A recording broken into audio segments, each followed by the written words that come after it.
dimanche ñaar fukki fan ci weeru juillet atum 2025 ami fidèle internet yi ngi leen di nuyu bu baax a baax di leen jaajëfal ci kóolute gi di leen wax ne waxtu wi bu jotee dañuy daal di rek dellu si ci seen plateau bi di face au jury. alors tey nag ñuy dalal ki nga xamante ne ni tey sénégalais yi daanaka kenn réereetu ko fii muy Elimane Habib Kane moom la ñuy dalal moom mi nga xamante ni moom moo jiite kuréel gi di Legs Africa moom la ñuy àndal ci waxtaan wi waaye laata ma koy dalal Ibrahima Lissa moom laay àndal ci plateau bi également ma nuyante ak Lissa Faye maa ngi lay nuyu. maa ngi lay fay soxna Koura am mbégte teewaat fii tey dimanche. face au jury ñuy dalal kàngam société civile bi Elimane Habib Lam di président Legs Africa Kane waaw wuti nag Habib Lam tiktoker maa ngi ciy jégalu bu baax a baax et donc xam naa ne kiiw xërëmu pulaar yi moo ma xaw a laal tuuti quoi et donc di ko dalal di am mbégte en tout cas war a waxtaan ak moom ci wàllu actualité beeg yooyu noonu. mi ngoog am na solo xam naa dañ la koy jéggal rek ndax xam naa ni séeréer bi ñaari Haalpulaar yee ko sekk moo tax xam naa fit wi xaw a daw waaye dañ la koy nangul. alors ami internaute ni ma leen ko waxee moom mi nga xamante ni moom moo jiitee Legs Africa moom moo fi teew tey dinañ sekk ak moom waxtaan wi na mu gën a yaatoo rawatina nag lii di actualité politique bi nga xamante ne fan yi société civile bi daanaka fu ñu tuddee politique rek danañ leen tudd ca wet ga moo xam nag naka lañ leen fay qualifier rek. alors monsieur Kane ñu ngi lay nuyu di la wax daal ak jàmm. salaamaaleykum maa ngi lay fay soxna Koura ak sa sant bu neex bi parce que man sama yaay Kala sant. macha allah donc yow moom macha allah sa sant yi si gën a kawe la bokk. di am mbégte yi tamit daje fii ak kilifa gu mag gi Ibrahima Lissa moom waaw moom nag suñu màccu de la. tey moom c'est le contraire quoi. tey moom il est bien entouré macha allah. non c'est le contraire ñëpp ñi nga xam ne ni wax dëgg fa ñu ngi seetaan seen chaîne bi de. di seetaan face au jury. am yaakaar tamit ne suñu waxtaan bi tey dina doon ci yu am solo yi nga xam ne dina amal njëriñ askan bi. mi ngoog di lay jaajëfal di la wax ne rek mbégte la ñu lay dalal file ci kër gi alors Lissa xanaa dañuy daal di rek wëyal ñu dooree ko ak conclusion dialogue national bi nga xamante ne keroog daal di nañ koy jébbal jiitu réew mi le président de la République Bassirou Diomaye. waaw effectivement donc ñu gis ne am na benn parti opposition bi ou benn parti société civile bi ñu ne ñoom balaa ñu ko doon jébbal. ki nga xamante ne moo di président waroon nañ ko partager ak ñoom conclusion bi yëpp ñu ne sax en fait dañ ko war retirer waat pour que maanaam ñu waxtaan ci point de désaccord yi ndax bokk nga ci ñuy wax loolu et ndax ànd nga ci loolu aussi it. waaw jërëjëf bon man sama wàllu bopp lu ma yaakaar mooy effectivement dialogue bi président moom moo ko convoqué woon. mu bokk ci agenda d'ailleurs républicain parce que dialogue bi par décret lañ ko institué même avant muy ñëw. donc moom bu mu ñëwee mu feddali ko ci contexte boo xam ne nag c'est un contexte quand même différent. parce que ñoom leen fal yàggul réew mi ñu ngi ci benn stabilité di xaar ay solutions yu ñu andi. donc lu rafet la moom mu wootee dialogue bi. bu mu wootee nag aussi wax dëgg fa yàlla yaatal nañu ko tànn na sax benn facilitateur boo xam ne ni ci société civile lañ ko xamee te ñu rafetlu woon ko itamit parce que gis nañ ci am nañ ci yaakaar taxawaay boo xam ne ni taxawaay bu mën a fédérer ay nit la parce que tout simplement gis-gis boobu la nit ñi am ci ñi ñuy woowee waa société civile. léegi nag bi mu ko defee ci biir dialogue bi processus bi am na lu bëri yoo xam ne ni wax nañ ko ci yoo xam ne ni bëggoon nañ mu demee neneen. mais ci sa question bi man loolu gisuma ci problème parce que vraiment bu ñu defee dialogue bi ñëpp fi daje ko foofu bu ñu paree alors ñu jël ko jébbal ko président loolu normal la d'ailleurs moom moo war a am primeur conclusion yi bu fekk mu nag bu gisee ne am na point yoo xam ne dafa laajaat ñu waxtaanaate ko parce que am na ay points de discordance yu bëri loolu tamit mais ci wàllu boobu daal nu mu doxalee pour man loolu gisuma ci dara lu ma ciy wax. waaw ñu rappeler que commission 1 bi juste 24% de consensus la par rapport ak yeneen yi nga xam te ne am na 100% ba 98%. donc te commission 1 bi boo xoolee point yu gën a am solo yi foofu la nekk muy maanaam question de liberté yi justice ak yooyu noonu yëpp mais xalaatoo nekk quand même foofu am na insuffisance.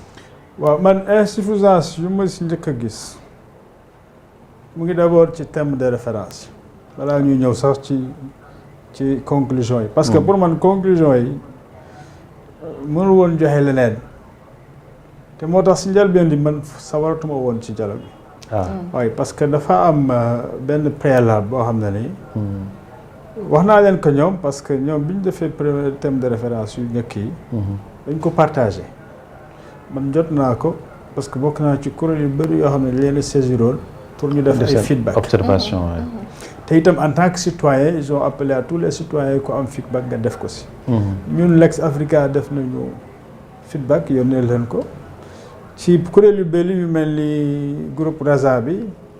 ak seen mesure bi nga xam ne ñun ñoo ko sosoon. ak réseau des think tank bi nga xam ne ni Lex Africa def ci bokk. ba ci sax le pacte bi nga xam ne ni waa kii citoyen sursaut citoyen ñoo ko porté woon. donc am na cadre yu bëri yoo xam ne ni ñun participer woon nañ ci pour joxe ay feedback ñu def si nag liggéey boo xam ne ni liggéey bu approfondi lañ ko def c'est-à-dire dañu càmbar bu baax thème de référence yi. point par point daal ci def ay retour te li ñu gisoon mooy daal thème de référence yi dafa wax système politique définir lan lay xal wax ci système politique mais lu ñu gis mooy en réalité tout tourne autour du système électoral. te boo waxee système politique nag dafa jéggi élection malheureusement foofu la yam bon du ñu bett aussi parce que lu tax bu fekkee dañ ne direction générale des élections moom mooy defar thème de référence yi ba pare sax moom mooy rapporteur général bi.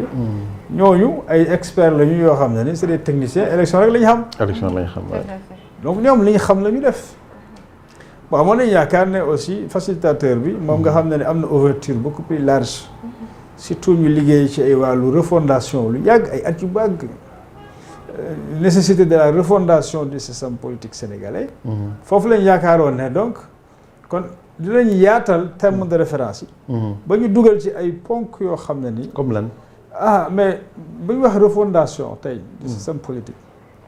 dafa xóot c'est-à-dire que pour man système politique waru yem rek sur la compétition politique entre acteurs partisans. système politique dafa war a inclure le citoyen. donc dañu war a am ay mécanismes yoo xam ne ni war na permettre citoyen bi qu'il soit présent sur le système politique et loolu dafay tax démocratie bi ñuy am mu nekk démocratie de représentation ou représentative mu wane ay limitam. pourtant citoyens yi wax nañ leen ci de parce que ñi ngi doon wax que jeunes yi à partir de 18 ans ñu mën a voter directement et puis aussi je pense que citoyens quand même ñu ngi leen ci doon tudd lu ci bëri par rapport ak système électoral bi. waaw yaa ngi ci système électoral ba léegi. man damay ne da nga war a génn foofu. da nga war a dem ci système politique bi parce que la vie politique. les affaires de la cité dafa dépasser électoral. mais comme lan exactement. waaw moom mooy li ma lay wax ni. c'est-à-dire que bu ma la waxee ne da ngay mettre le citoyen au cœur. da nga war a mën a permettre. nga nekk ay mécanismes yoo xam ne les citoyens participent de façon permanente au processus de prise de décision ak instance yi ñuy mettre en place muy instance de prise de décision aussi mu am place boo xam ne dañ ciy bàyyi toujours citoyen ba si représentation yi loolu c'est possible. lu tax mënul nekk. ci naka lay demee. parce que par exemple bu fekkee ne premier élément bi mooy élection pourquoi élection rek moo war a nekk mode de représentation du citoyen. alors que nous on sait que la démocratie représentative a échoué moo tax bu ñu amee ay député ñu naan la ay député diw wala député parti bële. du ñu am assemblée nationale boo xam ne dafay efficace qui est toujours à l'écoute des aspirations citoyennes donc war nañu mën a xool mode de représentation boobu par exemple maanaam naka la ñuy fexe ba nit ñi à partir de leur quartier et de leur village ñu jox leen ay instances de rencontres et de décisions et de choix de leurs représentants. Direct, c'est-à-dire je te parle de démocratie directe, substantielle. Voilà lay wax pour man c'est ça la refondation foofu lay ñëw ak yeneen éléments yi organisation communautaire de base yi daal. ndax loolu aussi dina yomb tout en sachant que d'habitude bu ñu jëlee l'exemple des partis politiques pratiquement li ñuy wax démocratie interne dafay manquer de ce fait que ñi nga xamante ne ñoom ñoo war a nekk sax au devant de la scène dañ leen di beddi. waaw xam nga déjà parti yooyu bu amul démocratie interne ba pare nga ne parti rek la nga war a mën a jaar pour représenter citoyen donc mënuloo yaakaar démocratie mu am au niveau de l'élite dirigeante. donc c'est-à-dire li lay wax mooy c'est des questionnements mais li ma lay wax nii c'est-à-dire en matière de recherche depuis des années et des années dañ ci nekk. ba prouver que ni effectivement ñun comme partout en Afrique élection c'est chrysogène gis nga fii même Sénégal bi ñuy wax ne mooy modèle démocratie en Afrique mais à chaque fois élection am ay dañuy compter nit ñi dee. dafay metti ba jour bu citoyen yi dem élection yi mais xoolal. mais proposition yi ngeen defoon est-ce que jël nañ ko proposition yi ngeen defoon est-ce que jël nañ ko en compte est-ce que aussi pesé na ci balance bi. non think tank yeeg Raza kii Lex Africa ak ñeneen est-ce que yi sentiroon nga ne en fait que yooyu feeñ na ci terme de référence. loolu laa lay wax ma ne loolu moo tax may la man problème bi ma am ci dialogue bi c'est déjà au niveau de terme de référence parce que malgré travail boobu ñu def mu jël ñu temps nag on a fait des ateliers sur les TDR seulement. avant ñu leen koy yónnee boo gis ay c'est des documents de plusieurs dizaines de pages ñu leen ko jox mais ils ont fait fi de tout ça. mais loolu aussi ndax méngoo na ak li nga xamante ne moom la Sénégal doon wéyee de 1960 ba tey jëlee sax. mais justement dañu nekk ci changement et dañu fab régime boo xam ne daf ne régime de changement systémique la wax. régime bi daf ne dafay dem ci refondation dem ci souveraineté. donc ce que nous avons fait. c'est en parfaite cohérence avec li nga xam ne moom mooy régime bi jaay Sénégalais yi. donc au contraire c'était une opportunité pour ce régime. de montrer que véritablement ñoom ñu ngi ci rupture. ci ñu ngi ci changement profond yoo xam ne ça commence par la refondation du système politique et de la République. mais ndax aussi dañuy delluwaat ci jébbal gi ñu ko jébbal conclusion yi bu fekkente ne say ñooñ ñenn ci say ñooñ ak ñenn ci opposants yi. dañu ne li nga xamante ne nii moom mooy liñ ko jébbal waroon nañ ko mën a peut-être partager avant moom mu koy jot donte ne nee nga moom moo am primeur bi.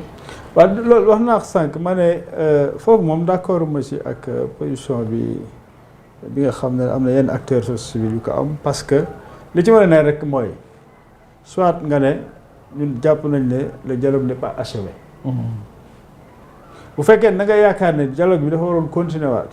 ça veut dire que tu constates que le dialogue n'est pas achevé. donc je pense que c'est ça qui doit être la posture. mais le fait de allez-y. mais ñoom ñor dialogue bi ñu ko président dénk suñu paree président lañ ko war a jox. wax dëgg fa yàlla président mais est-ce que loolu seen bañ bi dina ci am impact dina am impact. bañu kan si. ñoom li ñuy remettre en question. société civile bi ak opposition bi. waaw xam nga ñun on est dans la démocratie la liberté. ku su ne mun nga am sa opinion sa avis après avoir apprécié une situation.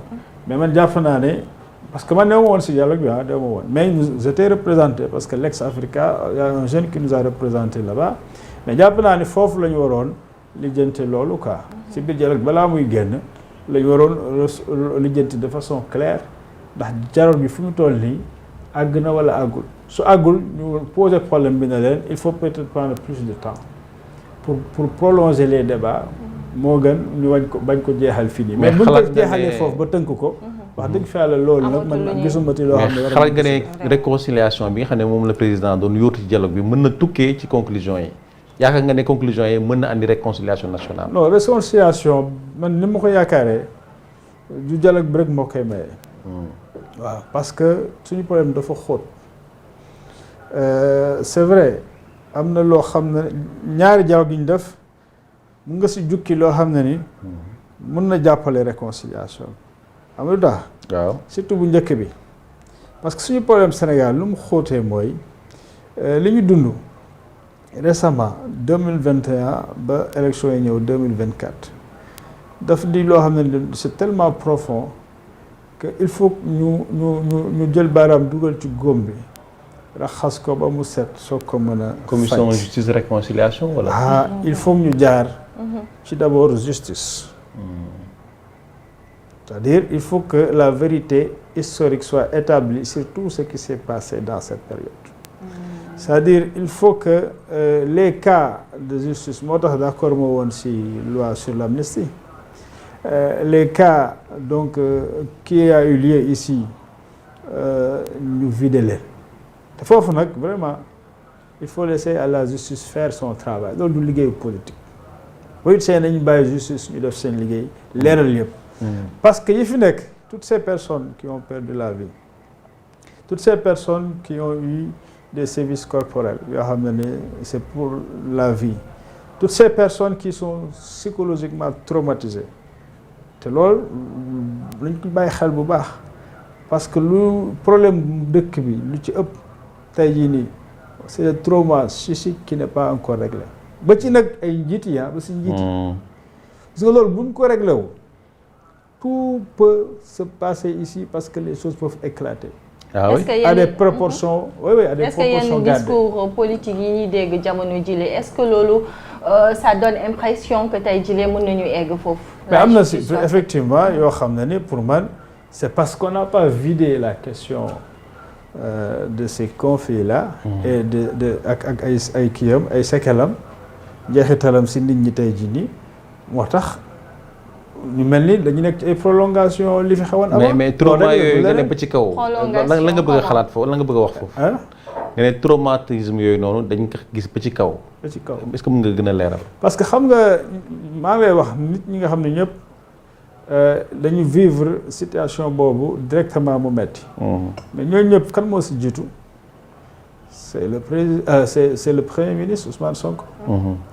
booy seet moom période boobu yëpp daanaka ay procès la ay décisions administratives uniques contre lui restriction de liberté et cetera on a vécu tout ça alors mais loolu lu metti la loolu tamit en plus moom moo créé toutes ces personnes yu dee ci naka donc les personnes qui sont décédées dans ce pays suite à des manifestations yoo xam ne c'est souvent à des manifestations de soutien à Ousmane Sonko le lien il est fort donc entre le vécu personnel de l'homme ak cette responsabilité liée entre nit ñi nga xam ne dañu perdre seen bakkan ak par rapport à sa personne bi nga xam ne ni moom lañu doon soutenir moom lañu doon défendre ak ñeneen ñu si dugg prison même président il a fait quand même 11 mois ne l'oublions pas en prison dafa génne li mu fi génne 3 semaines après ñu fal ko 10 jours après mu dem présidence loolu c'est un facteur c'est un trauma déjà qui n'est pas réglé parce que réglé wul parce que justice moo war a régler loolu deuxième bi mooy nga jóge si loolu nga jóge prison rek quelques jours dem palais Ousmane Sonko ñu nommé le premier ministre fort ñëw nga téye dossier yi nga tiim dossier yi dugg ci xool gis ci ay lu la jaaxal lu bare yow yaa ngi doon xeex bi metti ba egg pouvoir nga ñëw egg pouvoir gis na yow li nga yor ndekete c'est presque un cadeau empoisonné gis nga li nga xam ne ni yow peut-être am na loo xamoon mais dayu bi yaakaar woon ni noonu la mel c'est un deuxième choc parce que yaa ngi ne waaw man dama foogoon ne bu ma ñëwee 2 mois après dinaa régler problème Sénégal yi loolu laa leen waxoon ci élection yi mais là tu te rends pas compte mënu ko président génn la les marges de manœuvre financière budgétaire sont inexistantes. loolu question d'incapacité la wala ñàkk fii fekk li nga xamante ni amuloo moyen pour def li nga bëgg a def ba nga yoree mbir mi c'est-à-dire quand tu es dans la réalité du pouvoir nga gis ne effectivement li nga mën a def mënoo ko def c'est un deuxième choc parce que nit ñaa ngi lay xaar y a les attentes qu'il faut gérer nit ñi am si yaakaar ci yow mu jaral leen ñu rey seen bopp pour nga ñëw falu c'est un second trauma yooyu laa lay wax nit kese la Ousmane Sonko nit la comme yoo xam man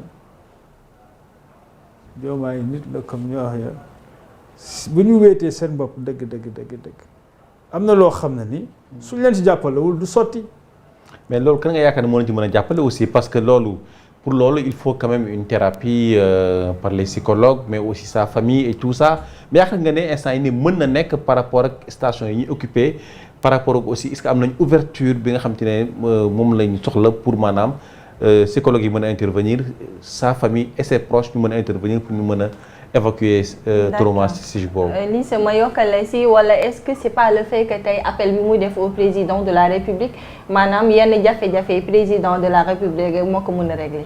non du président du moom mais c'est une démarche. c'est-à-dire il faut que ñu am démarche effectivement boo xam ne démarche d'ouverture la pour ñi leen mën a jàppale leen am na si loolu sur le plan individuel d'abord. pour man sérieusement bu ma jege woon Ousmane Sonko dama naan ko monsieur le Premier ministre vous devez avoir une prise en charge psychologique. Clairement. il faut mu am foo xam ne dina am une écoute attentive parce que dafa am yoo xam ne foog mu génne ko. tant que génnewu ko dina gaaw a mer il sera toujours en colère te bu nekkee en colère dina wax joo xam dafay ëpp comme ni ñu ko gisee yàggul. te loolu ça c'est un retour de bâton sur lui. te mun na am un impact aussi boo xam ne si réew mi ni muy doxee du sotti ça c'est un beneen bi ma la wax la ko mooy démarche d'ouverture Sénégal dafa am domaine boo jël dans ce pays il y a des compétences yoo xam ne ñu ngi fii wala ñu ngi ci bitim réew qui sont prêtes à jàpp ci pour réew mi jëm kanam parce que Sénégal ñi ci dëkk yëpp dañ ko yéene mu jëm kanam mais li ma gis mooy ñoom dañu am démarche tëju d'ailleurs ñu ngi koy confirmer ci dernière sortie premier ministre bi mu commencé wax naan way état bi moom moo war a wax parti bi moo war a wax fu ñuy dem président loolu la war a appliquer mais loolu boo ko jàngatee au fond est-ce que parti Pastef ci waxam moom ñu ngi am une animation interne boo xam ne dinañ jël ay idées yi nga xam ne mooy les idées fortes pour di ko jëmmal lu ñu gis mooy on a une personne boo xam ne ni moom mooy def la révolution pour le peuple mais il n'est pas en train de faire la révolution avec le peuple day wax gars yi topp ci ginnaawam waaye àndul ak gars yi def c'est différent dégg nga donc je pense que lu manque d'ouverture boobu du lu gën si ñoom te du lu gën ci Sénégal donc il faut vraiment qu'il y ait une démarche d'ouverture sur tous les axes prioritaires am na des axes stratégiques yoo xam ne ni en matière surtout de souveraineté et de refondation mais yooyu da ngay teg rapidement des commissions yoo xam ne ni c'est des spécialistes ñu wax la nooy def je prends un exemple la question de la monnaie comme levier d'investissement ci contexte boo xam ne ni tey jii contexte de crise financière la surtout de crise de la dette mais loolu c'est une rupture importante boo xam ne ni effectivement doo xëy rek def ko il faut nga def ko xam-xam mais am na fi ñett ñeent aussi mais si c'est le moment parce que y a des am na ay borom xam-xam yu fi nekk yoo xam ne yow rek la ñuy gëstu et tu penses que solution mën na génn fi mu nekk nii waaw mais ñoom kay borom xam-xam yaa ngi fi yoo xam ne ni man def na ci benn travail un rapport boo xam ne yónnee naa ko président yónnee naa ko premier ministre am na nit ñoo xam ne boo leen dajalee dafa leen commission ñu joxal la benn dans 6 mois un agenda de sortie et de considération du levier monétaire comme levier d'investissement pour nga réajuster problème bi nga xam ne situation bu gën a métti bu nekk tey ji moom la mooy l'encours de la dette qui doit continuer ak l'effet Ponzi bi nga xam ne ci lañ nekk c'est-à-dire suul bukki bi du jeex di nga am chaque semestre chaque trimestre parce que tout simplement il y a des questions de trésorerie qu'il faut régler et puis il y a des échéances qu'il faut aussi régler tout simplement. sànq yaa ngi koy wax du baax ci réew mi le Sénégal mais lan moo ci responsabilité du président de la République vu que kële dafa bëgg ay assistants psychologiques peut-être mais le président de la République peut-être am na ci une part de responsabilité. président kay mooy premier responsable. mais lu mu war a adopter mbir mi. président. non premier c'est-à-dire le président de la République. C'est lui qui a tous les pouvoirs aujourd'hui. Justement. Exécutif aujourd'hui. Mais est-ce que mi ngi koy doxal aussi. est-ce que mu ngi koy doxal aussi parce que diingat bi boo xoolee ni Ousmane Sonko di defee ak ni mu koy diingatee diingat magistrat yi diingat journaliste yi ba diingat société civile bi est-ce que quelque part aussi président rusu ko trop wala mu jox ko cër boo xam te ne xamul lu mu koy bëttee xamul fu mu koy jaar. waaw c'est vrai que on a une situation très particulière voilà boo xam ne dafa lié ci président coo xam ni ñu ko falee mais on est toujours dans une république qui fonctionne sur la base donc des textes qui disent que président ba la ko falee ñun suñoo nekkatul ci noo faloo li am solo mooy yow yaay président sénégalais te pouvoir yow lañ ko jox maintenant li ma gis effectivement mu am au sommet mooy c'est-à-dire que ñoom ñaar ku si nekk yaa ngi jéem a dafa mel ni rek ku si nekk yaa ngi jéem a fecc mais fecc ñu ci même musique bi xam nga loolu day doon cacophonie c'est-à-dire imbroglio républicain boobu ci la ñu nekk c'est-à-dire que kii day déglu bële musique bu ko fecc kii déglu bële bu ko fecc donc ñoom ñaar au sommet il y a des divergences stratégiques sur les orientations stratégiques soo gisee les choix yi président di fësal ak yi premier ministre di fësal dañu wute nañu am na ñuy analyser naan oui c'est intelligent c'est complémentaire c'est pour jàpp fii jàpp fële mais man gisuma loolu lu ma gis mooy il y a des divergences profondes ñu bokk parti de mais je pense que c'est des divergences vraiment idéologiques waaw si ñi nga xam ne ni noonu la président Diomaye Faye di doxale même boo xoolee suñu diplomatie ni mu koy gérer xoolal ses premières sorties mu demee ñu invité ko France mu dem fa Macron recevoir ko juste après mu dem rencontrer Abdou Diouf l'ancien président mais qui sont les figures emblématiques du système bi nga xam ne moom la Ousmane Sonko di yàgg di indexé sa sortie mu dem États-Unis presque au même moment où le premier ministre bi mu demee Chine mu def un poste boo xam ne mu ngi gaaruwaaye États-Unis pour leur dire que su ngeen defee lii ñun ñu ngi dem Chine nga xam ne ni ñoom ñu ngi def li ñu gënal ñun mais en même temps si le président dem quand même wuyu benn rencontre boo xam ne ni président États-Unis moo ko fa invité moo ay ñoñam boo xam ne def fa aussi discours yoo xam ne ni discours yu xaw a yéeme la yu tey xel la parce que boo demee ba jàkkaarloo ku mel ni Poutine excuse-moi ku mel ni Trump nga koy wax naan yow nitu jàmm nga pour man président Sénégal waru mën a am taxawaay bu mel noonu waru mën a am taxawaay bu mel noonu en même temps même jour ce premier ministre mu ngi recevoir une délégation palestinienne ci benn rencontre boo xam ne fii lañ ko defee Dakar qui portait sur Jérusalem le statut de Jérusalem il y a une incongruence du benn ñoom ñaar mënuñu d'accord ci ñaari activités yooyu yu différent dégg nga donc ak yeneen même la président dem Séville sur le financement du développement on s'est posé des questions mënoon na bañ a dem mënoon na bàyyi ministre de l'économie mu dem parce que analystes yi yëpp yuy xam di suivre man j'étais à la conférence la troisième conférence Addis Abeba ça fait 10 ans boobu président Macky Sall mu ngi fa woon booy seet sax discours bu fa président Macky Sall defoon maa ngi naan mais Diomaye a embauché la trompette de son prédécesseur Macky Sall sur la question même discours la presque 10 ans après absolument rien n'a changé ñun xamoon nañ ne foofu dara du fa changé nous on a fait une table ronde sur le financement bien avant mais est-ce que demul woon aussi pour def ay contacts ak des présidents des chefs d'entreprise ñoo xam te ne dañ ko mën a amal njëriñ fii nii pour am investissement extérieur direct par exemple waaw xam nga loolu nag keneen waroon na ko mën a def ministre affaires étrangères économie et cetera parce que la présence d'un président de la République c'est symbolique mais est-ce que parce que aussi yooyu sur le plan protocolaire ça a son sens. est-ce que nekkul situation bi moo ko laaj parce que bu fekkente ne FMI li ñuy wax ne souvent dafay téye yenn yi dafay téye loxoom ci biir Sénégal ça pose problème.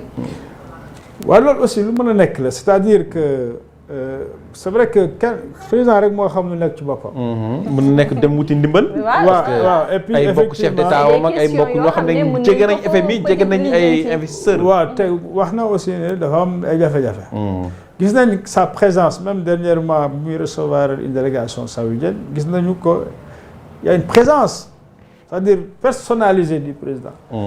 Et loolu mun nañ ci lire que effectivement peut-être que moom à son niveau même si biir ñàkk a déggoo ak PM gis na ni peut-être que on est en train de perdre beaucoup de temps bi nag mu ngi dem. On est déjà à combien de mois après l'élection mu ngi dem te gisaguñu loo xam ne ni leer na ñu teg ko ci table bi muy dem te il faut aussi des ressources pour financer tout cela. Mën nañ jàpp ne aussi à ce niveau que moom dafa gis ne war na investir personnellement pour que au moins li nga xam ne mooy doxal réew mi mu sotti pour ñu mën a bañ a àgg ci yenn situation yoo xam ne ni peut-être yenn comportement de entre guillemets de fierté mën na tax ba du mën a sotti. Donc loolu gis nañ ko effectivement il est très actif depuis un certain temps sur la diplomatie. yoo xam ne ay mises waroon ko def gis nañu moom moo ci taxaw.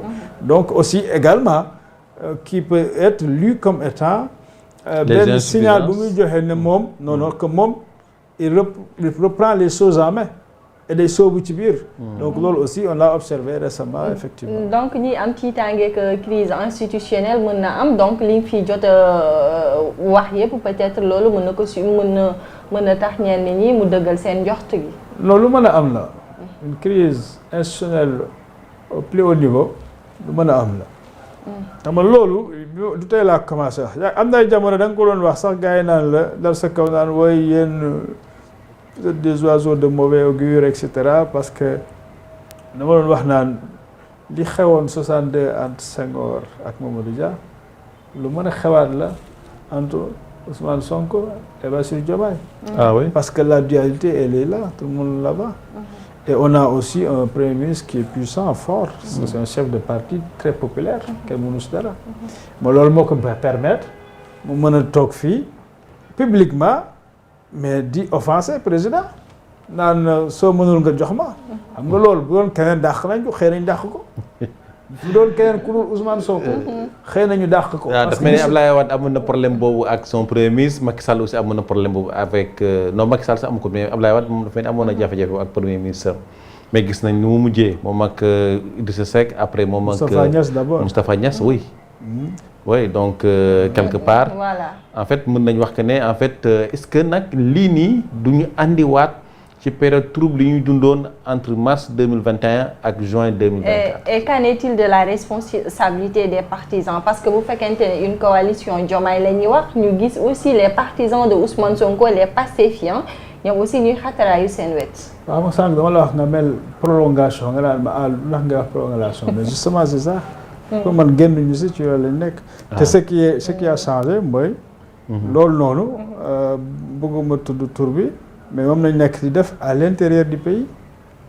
à l'intérieur du parti. c'est-à-dire cette xeex boobu. nga xam ne Ousmane Sonko ak ñi nga xam ne ni ba leen ne acca rek gars yi daw songu leen kii ñu songu ko ci loolu lañ nekk. te léegi lu gën a grave mooy li ñu gis mu xew jamono yi passé mooy il cible le président de la République.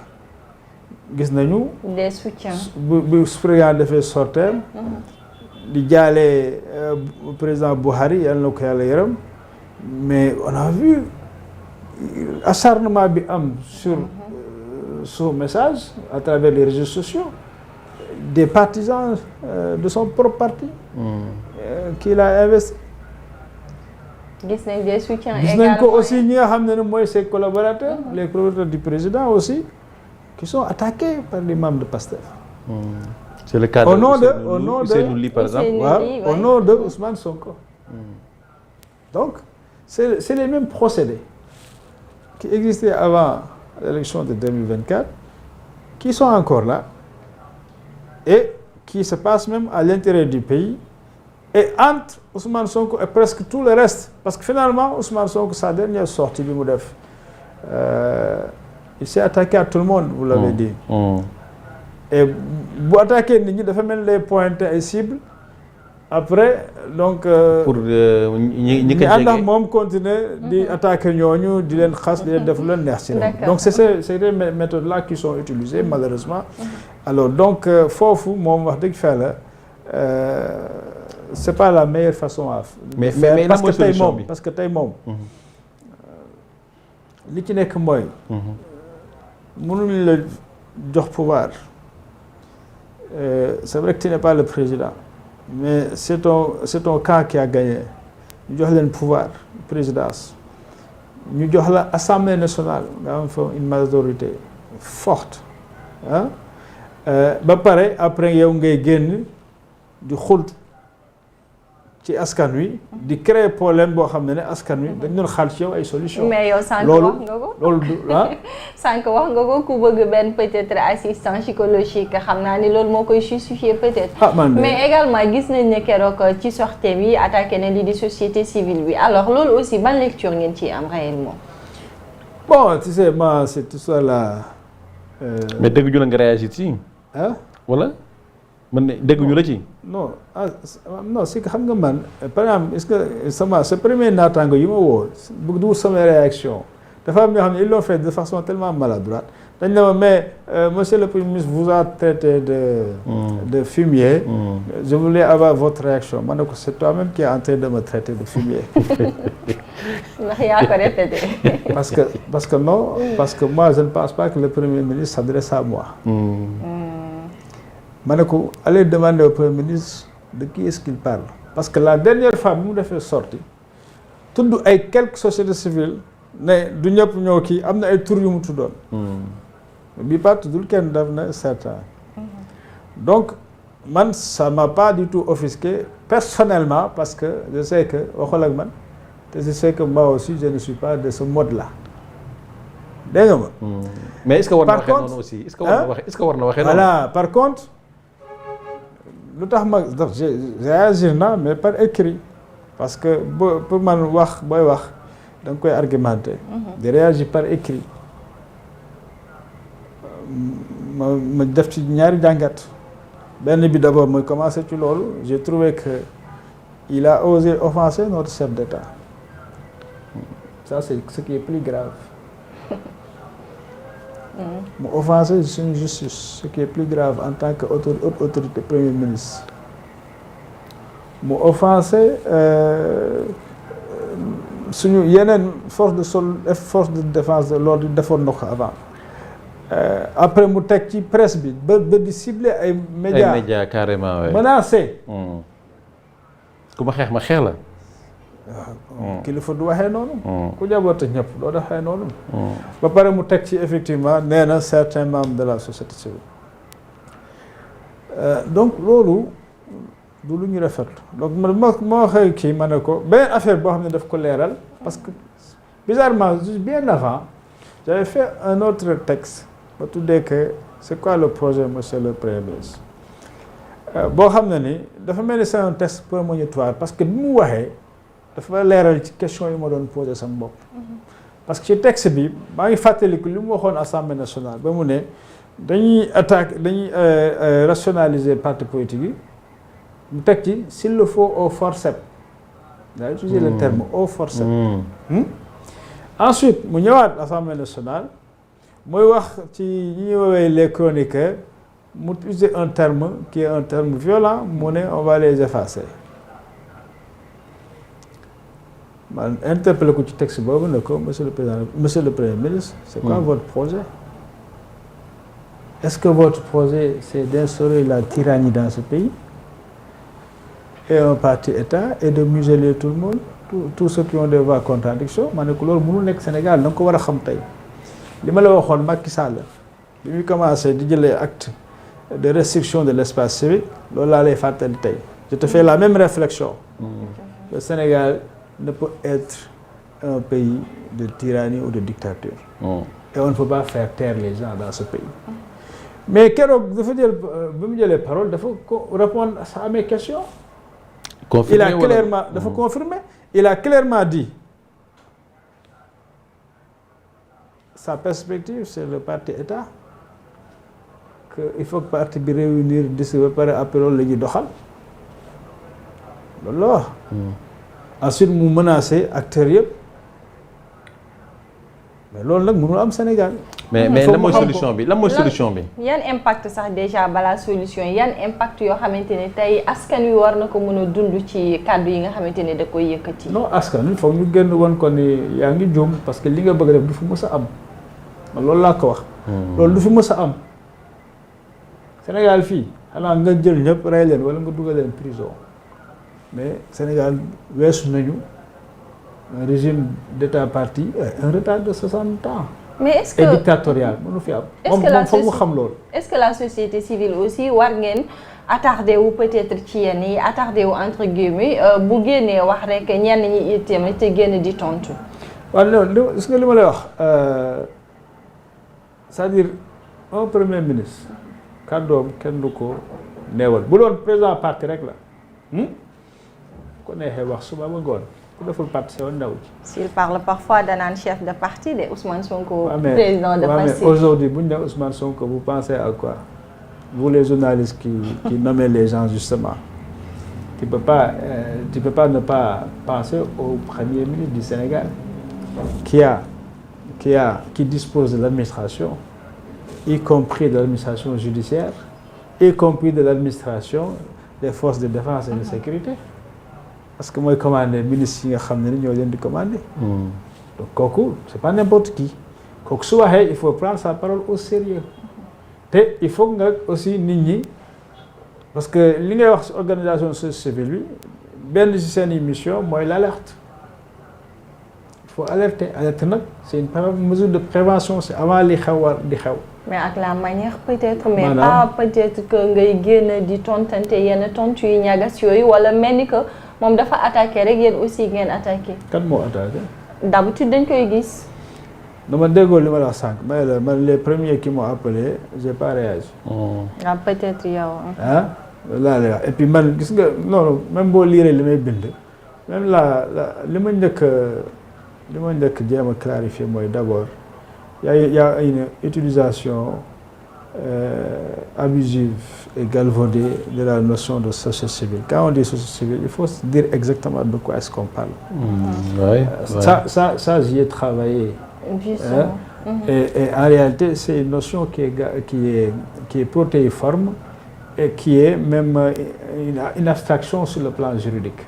Dégg nga ma parce que maa ngi koy fàttali ma ne boo lire suñu constitution nga xam ne mooy suñu charte fondamentale. Mais amul loo ci gis turu société civile. Il y a pas société civile le terme société civile n'existe pas.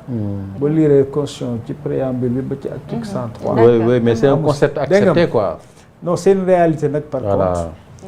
Politique et socio-économique. Exactement et qui sert aussi au pays parce que c'est un contre-pouvoir quelque part. Voilà on a fait un rapport boo xam ne ni mais ba c'est-à-dire sur le plan conceptuel ba wax société civile sur le plan conceptuel. Tu ne te limites pas seulement à des organisations non gouvernementales et à des associations. Bien que foofu ici on a presque 700 ONG au Sénégal et 32 000 associations. dafa ñëw bëri. mais am na foo xam ne tu vas y mettre les religieux, tu vas y mettre les chefs coutumiers, en tout cas tous ceux qui sont en dehors de la sphère de l'État et qui ne sont pas dans la sphère privée, voilà. Oui, les acteurs non étatiques, ouais. De façon générale. Oui, mais bu ñuy wax société civile xam nañu ñi tax ñi koy wax il y a des entités remarquables comme on dit. Voilà ñëw rek ci beneen question par exemple mooy parce que boo xoolee valeur yi nga xam ne moom la Legs Africa di jiital. dafa xaw nuroog yu ñi nekk ci réew mi mooy jubbanti. Justement. Et donc te gis nañ que ne depuis quelque temps ñuy wax affaire Azer di wax aussi gis nañ benn. Aprosi ñu tey am benn directeur bu ñu fa dàq ndax ay kii yoo xam te ne mi ngi koy pointer du doigt. Des présumées malversations tey jii nii est-ce que xalaatoo ne maanaam transparence bi xaw na sooxe par rapport ak ñuy wax jubanti. waaw transparence moom ba léegi c'est un grand défi moo tax am na mbir yoo xam ne ni il faut que institution yi nga xam ne ñoom leen fi teg pour ñuy garantir transparence ñu fonctionner correctement. tey booy seet li ngay wax ni yëpp c'est des cas yoo xam ne ni c'est des cas qui sont soit révélés par des audits routiniers yoo xam ne ni état bi daf koy def wala les rapports des corps de contrôle ñoom ñooy wone affaire yi ñoo koy fasal parce que ñoom dañuy utiliser mais lii lu bees la quand même. lii lu bees la ay dénonciation yu bees la yoo xam te ni ñu ngi fi kaw table bi. te ñii la concerné kii bële moom c'est sur les marchés publics mooy kii bi. Aprosi non ASER bi. ASER bi waa c'est sur les marchés publics. les marchés publics oui. de contrat. exactement. donc c'est lié au travail de l'ARMP et tout. donc yooyu c'est des cas yoo xam ne ni bu amee. Les dispositifs sont sur place aussi pour les traiter mais ñun loolu li ñu yàgg a wax même avant mooy loolu bu amee il faut d'abord avant tout des mesures conservatoires mooy lan yow autorité bu ñu la nee fii Guy Ndiaye war am na fi wala njublan donte leereegul sax parce que effectivement il y a la présomption d'innocence da nga jël les mesures conservatoires soit tu fais une enquête directe wala nga relever temporairement les personnes qui sont indexées pour que ñu mën a leeral affaire bu fekkee ne def nañu confirmer une sanction bu fekkee defuñu nga réhabiliter leen dégg nga donc je pense que yooyu mooy signaux yi nga xam ne moom ngay jox askan wi pour ñu gëm ne effectivement changement am na te ñu ngi xool saytu alalu askan bi nu ñu koy doxalee te ku ci def loo xam ne ni safaan la ñu ngi ci def loolu mooy réhabiliter la confiance bi xam ne elle est déjà perdue entre le citoyen ak l'administration publique en matière de gestion des deniers publics. du loolu la Ousmane Sonko doon def barki démb. dan si.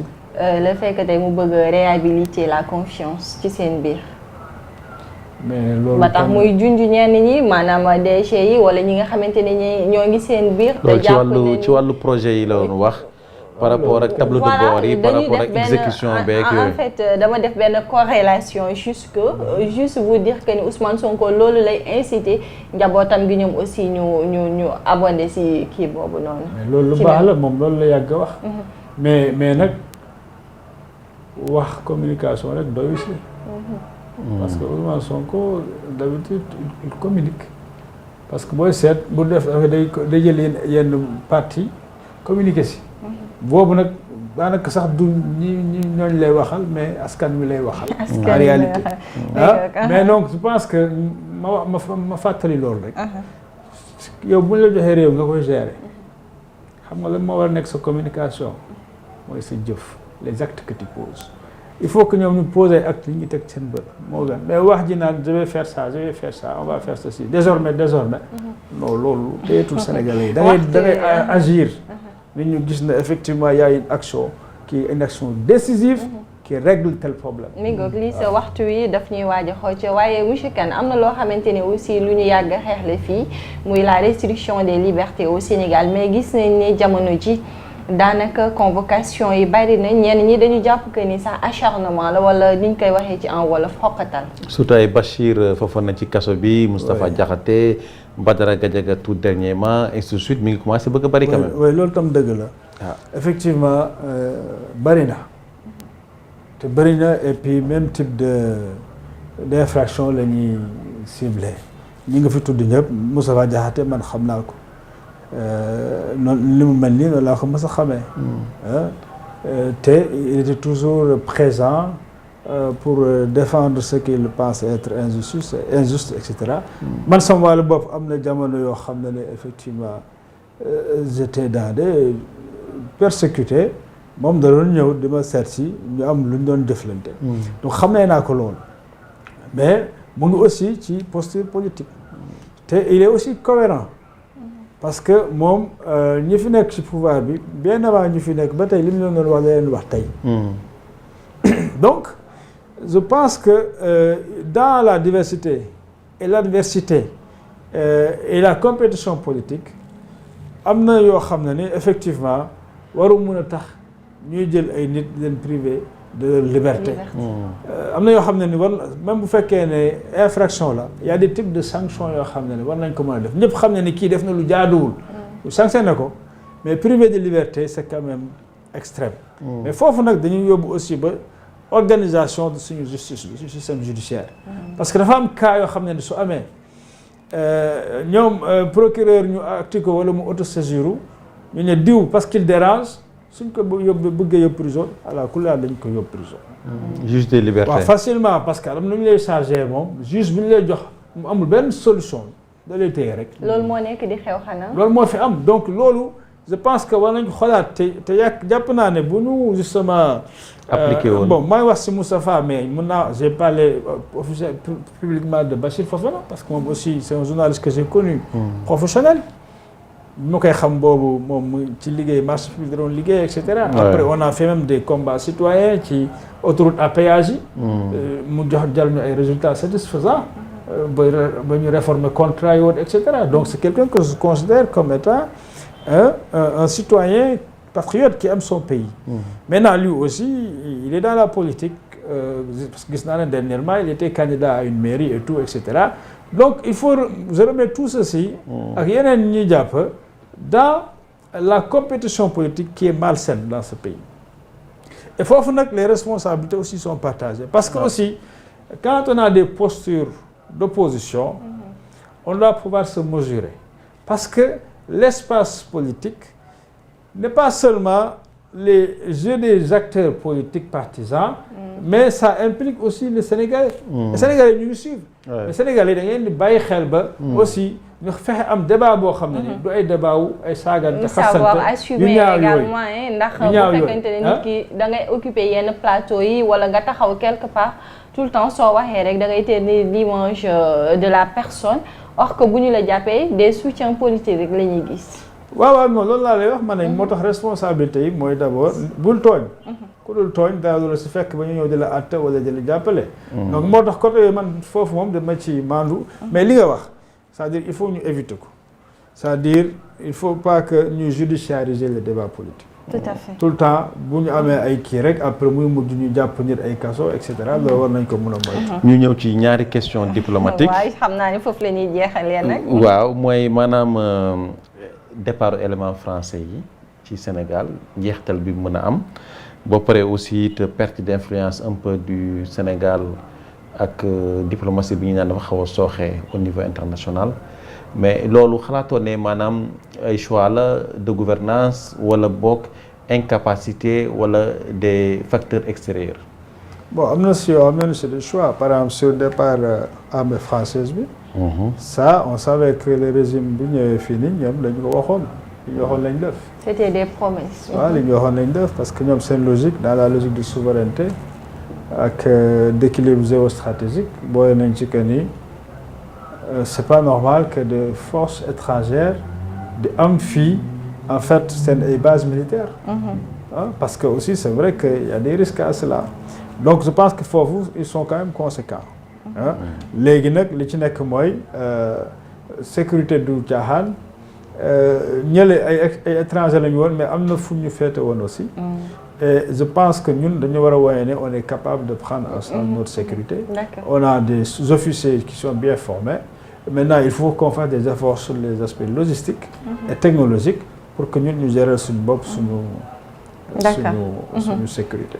sa kuréel gi fu mu toll wala naka la taxawee jamono ji léegi ginnaaw langue politique bu AICT bi wala li nga xamante ne rek tey war ngeen ko mën a teg vis-à-vis des Sénégalais. waaw xam nga ñun liggéey bu ñuy def ñu ngi continuer di ko def te vraiment li ëpp ci lu ñuy liggéey du loo xam ne sax fës na ñun think tank la ñu moo tax gis nga bu ñu wax société civile aussi gars yi dañ ci boole lu nekk et cetera mais ñun on est une association. mais on est un think tank c'est-à-dire think tank boo ko gisee mooy ñoo xam ne ni lépp lu ñuy def dañuy gëstu d'abord. gëstu la ñuy gën di def donc on fait beaucoup de recherches beaucoup d'études beaucoup de rencontres d'experts pour secteur bu ñu dugg ñu xam ko d'abord xam sur le plan scientifique secteur bi lan moo fa nekk. lan mooy défi yi donc des politiques publiques et cetera. Et à partir de là maintenant ñu soog a action avec deux leviers d'action.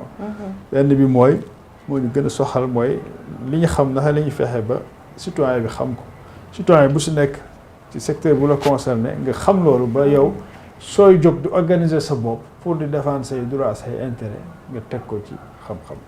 beneen bi mooy levier d'action bi mooy l'influence c'est-à-dire que ñi nga xam ne ñooy jël décision yi les politiques bu ñu étudier des secteurs de politique publique ñu def ko ak ñoom d'abord mais ensuite suñu paree ñu jébbal leen résultat li ñu def pour wan leen ne kat lii ak lii ak lii gis nañ ne bu ngeen jaaree ci lii dina baax donc loolu la ñuy def et souvent suñu ay rapport dañ koy partager largement léeg-léeg ñu invité leen si yenn médias yi pour présenter les résultats de nos rapports mais également dañ koy yóbbu toutes les administrations qui sont concernées jox leen ko te wax dëgg fa yàlla foofu ñu ngi ciy def liggéey bu am solo surtout tey jii nii sur la gouvernance des hydrocarbures particulièrement le gaz à Saint-Louis si les études les impacts environnementaux ak externalités négatives yu mu mën a am jëm ci surtout pêcheurs yi loolu vraiment sur les 5 dernières années on a fait un travail boo xam ne ni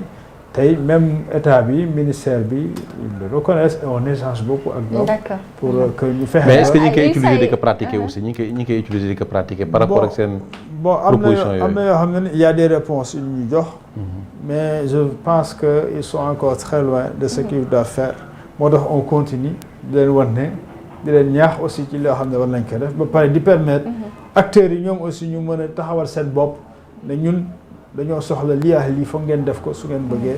donc USAID ba mu téwee loxoom gàllankooru leen benn yoon. non man daanaka man liggéeyuma ak USAID benn yoon laa liggéey ci des fonds yoo xam ne origine USAID la mais benn appel compétition la woon appel à projet c'était d'ailleurs pas directement USAID moo ko defoon mais c'est un cabinet bu ñuy liggéeyal américain bu nekk fii ñoom ñu jëloon ñu. En tant qu'acteur civil donc ñu contribuer si bon on a fait une première phase am na liggéey bu am solo bu ñu ci def d'ailleurs sur collectivité territoriale bi ak le suivi budgétaire on a publié ça et deuxième phase bi déggoo ak ñoom on a arrêté de travailler juste après on a vu que effectivement USAID a arrêté donc nous ne sommes pas vraiment directement impactés par ça mais il y a beaucoup d'acteurs avec qui nous travaillons des partenaires qui effectivement sont impactés par ça mais aussi les citoyens sénégalais parce que fonds USAID yu su bëri dafa doon dem ci secteur stratégique yu mel ni santé éducation ak agriculture désenclavement aussi ak infrastructure yi tu vois donc yooyu moom vraiment am na impact boo xam ne war nañ ko mesurer et xool naka la ñuy def que dans une perspective de souveraineté ñu jël loolu en charge mi ngoog donc waxtu wi daf nañu xanaa ñu bàyyi la rek nga tàggatoo ak internet yi waaw di leen gërëm affaire bi xaw na gaaw tuuti gaaw na trop am na encore yeneen ñu war a développer mais c'est important seen liggéey ci réew mi am na solo peut-être li may def rek mooy sénégalais yi war nañu xoolaat suñu bopp daal xam ne fi ñu toll tey jii nii Sénégal fu mu toll jafe-jafe bi nu mu taree lu gën a am solo ci biir mooy ñu ànd nekk benn yërëmante surtout waaw parce que problème yi bëri na secteur boo daal nit ñi sonn nañu te nit ñi nag ñooy sénégalais yi donc nit ñi état bi surtout na leen bàyyi xel fu ñu mën a yombalee ñu yombal ko teg lépp ci biir dëgg mais état bi surtout xaaruñu leen ñoom ñu nekk ci posture defante ak askan wi loolu moom wax dëgg fa la ñi am attitude boobu nañ xoolaat seen bopp du loo xam ne moo gën ci réew mi parce que réew mi ni ko président di faral di waxee loolu lañ soxla c'est-à-dire nañ apaiser boole nit ñi ñu ànd daal di faire face à nos priorités après on a tout le temps vraiment de nous réorganiser pour que ku nekk xam sa place def li la war loolu moom yaakaar naa ni mooy tey jii lu ñëpp war a insister pour que l'imam Abdou doon wax ñu tàppe xol yi dimbalante amante yërmante suñu biir fexe nag li ñu commencé woon c'est-à-dire ñu fexe ba dëgg am balaa ñu mën pour ñu mën a dem ci réconciliation boobu maanaam fi mbaxane doonee bon nañ leen bàyyi ak seen responsabilité bopp ñu def seen liggéey vider tous les dossiers ñoom ñu jox réew mi nañu toppatoo mbiru réew mi rek te seen wax warul nekk leneen lu jëf ñuy jëf boo xam ne mooy rassurer Sénégal mi ngoog am na solo xanaa di lay jaajëfal bu baax rek Lissa xanaa yow itam noo bàyyi nga tàggatoo waaw Koura je pense que am na solo trop li mu wax et surtout tàppe xol yi parce que Sénégal soxla na ko ndaxte boo xoolee fi mu ne tension bi dafa perceptible trop et dafay déteindre ci politique bi déteindre ci relation yi déteindre en tout cas ci fànn yëpp et mu nekk loo xam te ne du lu gën et par rapport ak justice réconciliation bi ngay wax je pense que fi nga toog nii kii di Seydi Gassama toogoon na fi et mu ngi doon wax sur les 66 victimes il y a 63 plaintes yoo xam ne déposé woon nañ ko et ñi xaar vraiment plainte yooyu ñu déposé woon aussi justice àddu ci ñu def instruction bi yoon def liggéeyam comme ça ñu mën a xam vraiment fu affaire yi féetee comme ça ñu mën a tàppe xol yi parce que soxla nañ ko et gis nañ que ne en fait prolongement bi ñuy wax dañ koy sentir ba léegi et bëgguñu dundaat li nga xam ne dundoon nañ ko mu am lu mu defoon ci xol yi am lu mu yàqoon ci société bi et ñu war ko defaraat te ba léegi mënuñu ko defaraat donc di sant di gërëm suñu invité bii di Elimane Kane et vraiment et surtout aussi de la sincérité dans les réponses ak cette franchise là et loolu lañ ko yàgg a xamee et loolu lu am solo la parce que en fait suñu biir la et dañu war a waxante dëgg et surtout pour mën a trouver des solutions et loolu moo ci ëpp solo et donc de ko remercier waat bu baax a baax di la remercier yow di remercier Basile bi nekk ci wàllu technique bi ak ñi seetaan ñëpp en tout cas ci dimanche bi. merci beaucoup am na solo di ko jaajëfal bu baax moom Elimane Kane moom mi nga xamante ni moom moo jiite kuréel gi di Think Tank Lex Africa di la wax merci beaucoup juste surtout nag ci clarté des idées li nga fi jot a waxtaan ak ñun wala li nga xamante ne rek jot nga ko baaxee askanu Sénégal alors ami internaute dañ leen di jaajëfal bu baax Lissa Faye ma lay jaajëfal di jaajëfal toute l'équipe de la régie merci à vous di leen jox dig daje dimanche incha allah.